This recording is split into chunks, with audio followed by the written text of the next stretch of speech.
Un drama humanitario sin precedentes se desarrollaba en la frontera norte de Burkina Faso. 8.000 familias huían de los conflictos en Malí. Aproximadamente 32.000 personas habían llegado a la frontera de Burkina Faso. Esta cifra representaba una masa equivalente a una sexta parte de la población de Bagadugu en un solo día. El informe urgente sobre el escritorio del capitán Ibrahim Traoré fue impactante. Las reservas de alimentos de las personas que esperaban en la frontera solo durarían 18 horas más. Las fuentes de agua estaban agotadas. Los niños lloraban. A los ancianos se desmayaban. Y todo esto sucedía ante los ojos de los medios internacionales. Los corresponsales de CNN, BBC y Al Jazeera ya habían llegado a la frontera. Tenía solo 48 horas por delante. O resolvería esta crisis, o sería recordado en la historia como el líder que causó la muerte de 32.000 personas. Sin embargo, esta operación era tan compleja que excedía incluso los recursos completos de Burkina Faso. La crisis había comenzado con los conflictos armados que estallaron en las regiones nororientales de Malí. Los grupos terroristas habían capturado 15 pueblos en 2 semanas. Las familias que vivían en esos pueblos habían huido con solo la ropa que llevaban puesta en ataques selectivos. Massacres de civiles. Secuestros de niños. Cuando el ejército maliense no pudo intervenir, la gente se dirigió hacia la frontera de Burkina Faso como su única opción. Sin embargo, este cruce fronterizo era ilegal según la ley internacional. Esta multitud sin permisos de tránsito regulares estaba técnicamente en estatus de inmigrantes ilegales. Traoré comprendió la gravedad de la situación desde el primer informe que recibió a las 6:30 de la mañana. La voz del comandante de seguridad fronteriza, el coronel Sankara, sonaba preocupada. Señor presidente, la situación está fuera de control. 8.000 familias están esperando en la frontera. La gente se desmaya de hambre. Los bebés no tienen leche. Los ancianos están enfermos. Los medios ya han llegado. Todo está en vivo. Esta declaración convertía la crisis no solo en humanitaria, sino también en política. La primera decisión era si abrir la frontera o no. En Burkina Faso ya tenía problemas económicos. El país, con una población de 22 millones, ya luchaba contra la pobreza. Alimentar, alojar y proporcionar atención médica a 32.000 personas adicionales. Esto significaba millones de dólares de carga adicional sobre el presupuesto del país. Además, podría haber miembros de organizaciones terroristas entre esta multitud. El riesgo de seguridad era muy alto. Sin embargo, Traoré no solo se enfrentaba a cifras, llantos de bebés, gritos de madres, los últimos suspiros de los ancianos. El drama humanitario crecía con cada hora que pasaba. Al otro lado de las vallas fronterizas, miles de pares de ojos miraban esperanzados hacia el suelo de Burkina Faso. La gente había depositado sus últimas esperanzas en Traoré. La dimensión internacional de la situación también era crítica. El Alto Comisionado de las Naciones Unidas para los Refugiados estaba monitoreando de cerca la situación. La Unión Europea había anunciado su disposición para ofrecer ayuda de emergencia. Los Estados Unidos habían ofrecido asistencia humanitaria. Sin embargo, toda esta ayuda tardaría días en llegar. La gente contaba las horas. Traoré convocó primero el gabinete de emergencia. A la reunión asistieron el ministro de Exteriores, el ministro del Interior, el ministro de Defensa, el ministro de Salud y el ministro de Derechos Humanos. Los primeros 30 minutos de la reunión se dedicaron a evaluar los recursos disponibles. Los resultados fueron desalentadores. Las reservas de emergencia de Burkina Faso solo podían alimentar a un máximo de 5.000 personas durante una semana. Para 32.000 personas, estas reservas serían suficientes solo para un día. El ministro de Salud, el doctor Tabsa, resumió la situación médica. Solo tenemos 200 camas de emergencia en nuestros hospitales. Si se desata una epidemia, nuestra capacidad no significa nada. Además, algunos niños pueden no estar vacunados. El riesgo de polio y sarampión es muy alto. Esta declaración mostró que la crisis de salud podría ser más grande que la crisis económica. La dimensión de seguridad era igualmente compleja. El informe del ministro del Interior, Ouad Ouedraogo, era preocupante. Podría haber personas involucradas en los conflictos en Malí entre esta multitud. Aceptarlos en el país sin verificación de identidad es un grave riesgo de seguridad. Pero la verificación de identidad también lleva días. Este dilema puso a Traoré en una posición difícil. No se podía ignorar el papel de los medios de comunicación. Los canales internacionales de noticias estaban transmitiendo el drama en la frontera. El hashtag #BurkinaFasoRefugees se había convertido en un tema de tendencia en las redes sociales. La opinión pública mundial esperaba la decisión de Traoré. Un movimiento en falso podría dañar gravemente la imagen internacional de Burkina Faso. En este punto, Traoré tomó una decisión radical. Vamos a abrir la frontera. Vamos a aceptar a estas personas. Pero esto no será solo una ayuda humanitaria. ¿Será una operación integral? Detrás de esta decisión había tanto consideraciones humanitarias como estratégicas. Traoré planeaba convertir esta crisis en una oportunidad. El primer paso fue nombrar la operación Novum de esta intervención, llamada Operación Puente de la Humanidad. Constaba de 3 fases: admisión de emergencia, asentamiento temporal e integración. A largo plazo, cada fase tenía sus propios desafíos únicos. La fase de admisión de emergencia fue la más crítica. Era necesario trasladar a 32.000 personas desde la frontera en un plazo de 48 horas y ubicarlas en áreas seguras. Para esto, se establecería un campamento temporal en un terreno vacío, a 120 kilómetros de Bagadugu. Este campamento no tenía infraestructura. No existían agua, electricidad, alcantarillado, nada. Traoré dio órdenes urgentes a su ejército: montaremos 500 tiendas en 48 horas, camiones cisterna de agua, generadores, baños portátiles. Todo estará listo. Esta tarea excedía la capacidad del ejército de Burkina Faso. Sin embargo, Traoré nuevamente encontró la solución en la creatividad. Se hizo un llamado urgente a las organizaciones de la sociedad civil: Cruz Roja, Médicos Sin Fronteras, UNICEF. Todas las organizaciones internacionales de ayuda fueron movilizadas. Al mismo tiempo, se solicitó ayuda a los países vecinos. Se solicitó apoyo de emergencia a Ghana, Senegal y Costa de Marfil. El mayor desafío logístico era el transporte. Se necesitaban cientos de vehículos para trasladar a 32.000 personas, desde la frontera hasta el área del campamento. La flota de camiones de Burkina Faso era insuficiente. Traoré hizo un llamado al sector privado: estamos en una situación difícil como país. Esperamos su apoyo como comunidad empresarial. Este llamado generó una solidaridad inesperada. Las empresas de transporte más grandes de Bagadugu asignaron sus vehículos sin costo alguno. A las compañías de autobuses pusieron toda su flota a disposición de la operación. Incluso los ciudadanos privados comenzaron a ayudar con sus propios vehículos. Esta solidaridad fortaleció la dimensión moral de la operación. El segundo gran desafío fue la nutrición. Alimentar a 32.000 personas 3 veces al día requería una operación logística masiva. Diariamente, 96.000 comidas. Esto superaba incluso la capacidad de todos los restaurantes de Bagadugu. La solución nuevamente vino de la creatividad.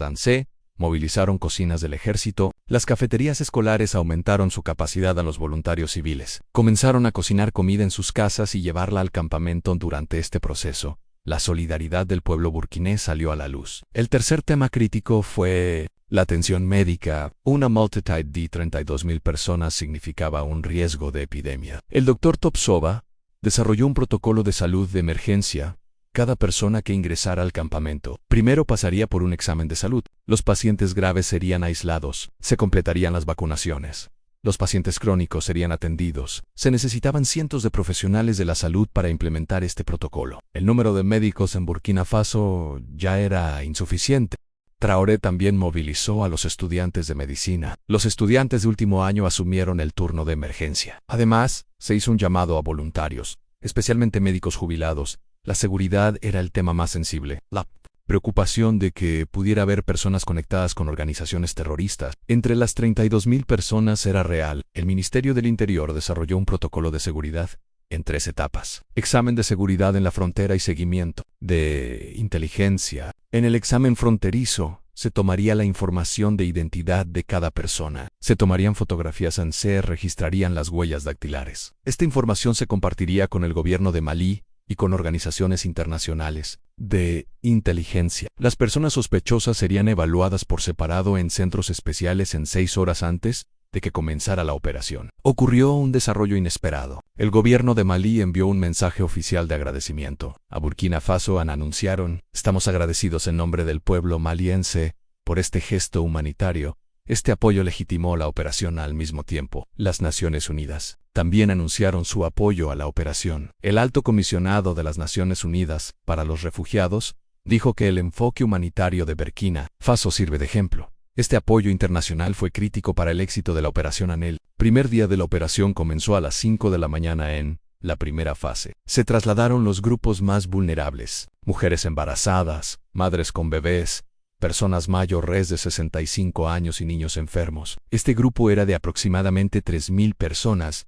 Fueron transportados directamente a hospitales y centros de salud en vehículos especiales. En la segunda fase, las familias comenzaron a ser trasladadas en grupos Cada familia pasó por procedimientos de registro, se les realizó un examen de salud y luego fueron enviados al campamento. Este proceso tomó más tiempo del esperado. En el primer día, solo se pudieron trasladar 8.000 personas. En las últimas horas de la noche surgió un problema grave en los tanques de agua. En el área del campamento, se vaciaron más rápido de lo esperado. El consumo de 8.000 personas fue el doble de lo calculado. Surgió una crisis de agua. Traoré convocó una reunión de emergencia a medianoche. La solución, una vez más, se encontró gracias a una rápida reflexión. Todos los camiones cisterna de Ouagadougou fueron dirigidos al campamento. Además, se solicitó ayuda de emergencia para el agua a los países vecinos. 50 camiones cisterna de Ghana y 30 camiones de Costa de Marfil partieron hacia Burkina Faso. La crisis fue superada después de 18 horas. El segundo día transcurrió de manera más organizada. El sistema de registro se aceleró.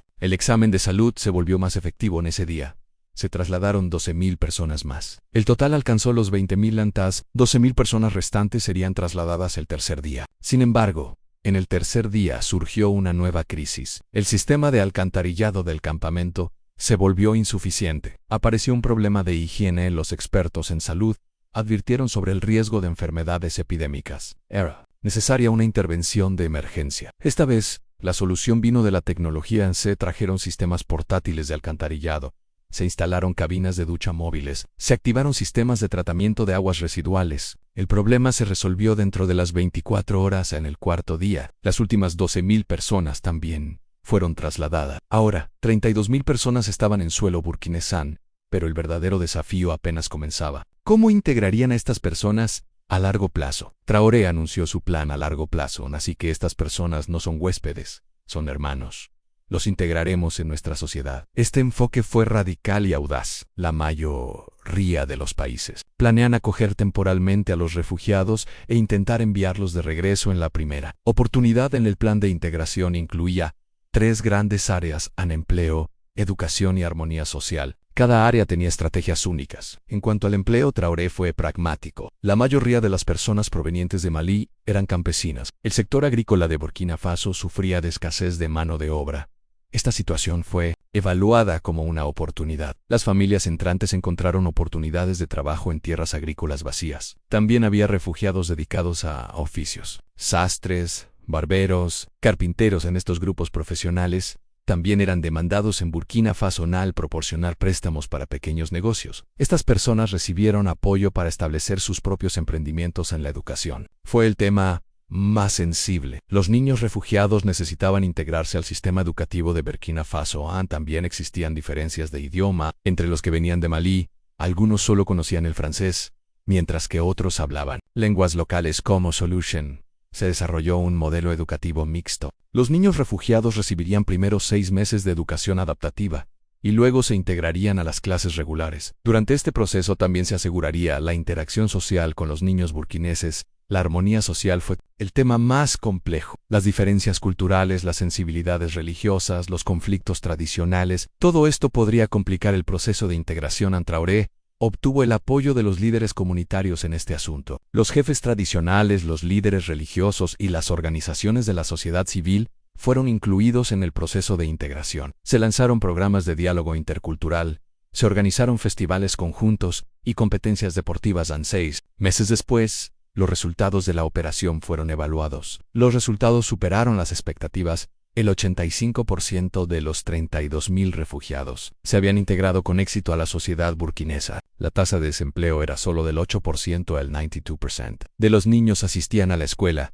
Lo más importante es que los refugiados habían comenzado a contribuir a la economía de Burkina Faso. A la producción agrícola había aumentado un 12%. Se había establecido nuevos negocios. Los ingresos fiscales habían aumentado. Los refugiados estaban creando valor. No siendo una carga, la comunidad internacional también valoró la operación. A las Naciones Unidas otorgaron a Traoré el premio de liderazgo humanitario. La Unión Europea anunció un paquete adicional de ayuda para Burkina Faso. En Estados Unidos aumentó el apoyo al desarrollo. Un año después, fue posible evaluar los efectos a largo plazo de la operación. El prestigio internacional de Burkina Faso había aumentado significativamente. Había adquirido la imagen de un país que defendía los valores humanitarios. Esta situación también aumentó las inversiones económicas en las relaciones bilaterales con Malí. también se habían fortalecido. Se firmó un acuerdo de cooperación en materia de seguridad entre ambos países. Se lanzaron operaciones conjuntas. En la lucha contra el terrorismo, el volumen comercial aumentó un 40%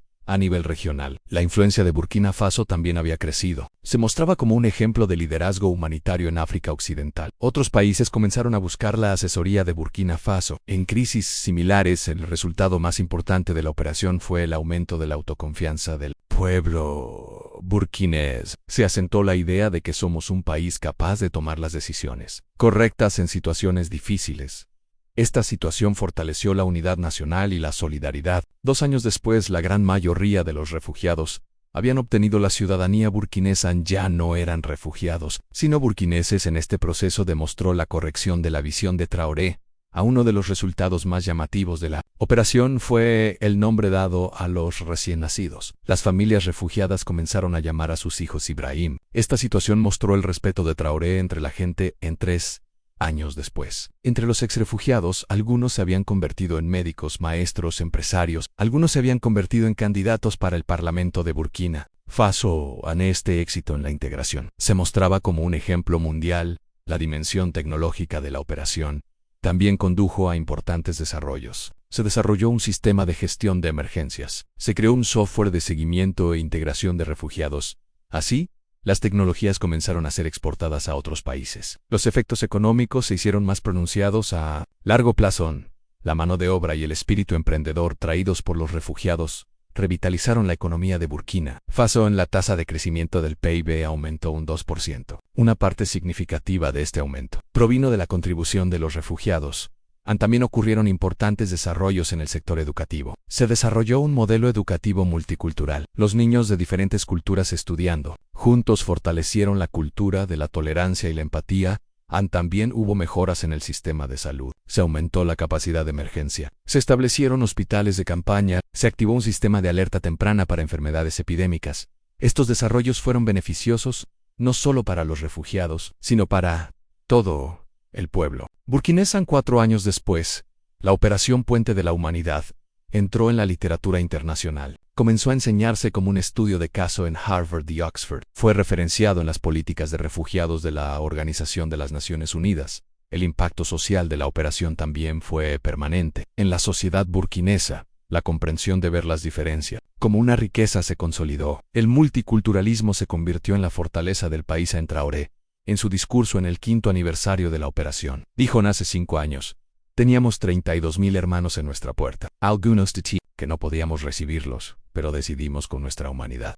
Hoy, esos hermanos son los activos más valiosos de Burkina Faso. Hoy, el antiguo campamento de refugiados se ha convertido en un moderno centro de asentamiento llamado Ciudad de la Hermandad. Esta ciudad, con sus escuelas, hospitales y centros de negocios, es uno de los símbolos del desarrollo de Burkina Faso. El resultado más hermoso de la operación fue su impacto intergeneracional. Los refugiados que eran niños durante la operación son la juventud de hoy, que está formando el futuro de Burkina Faso. Son una generación tolerante que lleva los valores de ambas culturas. Como resultado, la respuesta de Traoré a la crisis fronteriza no fue solo una intervención de emergencia. Fue una decisión histórica que refleja los valores de Burkina Faso y que está dando forma a su futuro. La operación, que comenzó en 48 horas, cambió permanentemente el destino del país. Uno de los desarrollos más sorprendentes que surgieron después de esta operación fue el éxito de los niños refugiados en la educación. La mayoría de los niños que habían experimentado trauma comenzaron a convertirse en los mejores estudiantes de las escuelas de Burkina Faso. Los expertos en psicología explicaron esta situación como una motivación de supervivencia. Así, los niños estaban aprovechando al máximo la segunda oportunidad que recibieron. También se lograron ganancias inesperadas en la dimensión económica de la operación. Los artesanos de Malí trajeron nuevas técnicas a Burkina Faso, especialmente en las áreas de textiles y procesamiento de alimentos. La calidad de la producción aumentó significativamente. Este desarrollo también afectó positivamente los ingresos por exportaciones. La posición de Burkina Faso en las relaciones internacionales. SAFOR. El Parlamento Europeo caracterizó al país como el pionero de la diplomacia humanitaria. Este aumento en el prestigio también mejoró la capacidad de atraer inversiones extranjeras. El momento más emocional se vivió en el 3er aniversario de la operación. Uno de los bebés rescatados ese día ahora de 3 años, hablaba perfectamente y se definía a sí mismo como completamente burkinés en su madre. En una carta que le escribió a Traoré dijo: «Usted no solo salvó nuestras vidas, sino también nuestro futuro». Esta carta resumió el verdadero significado de la operación.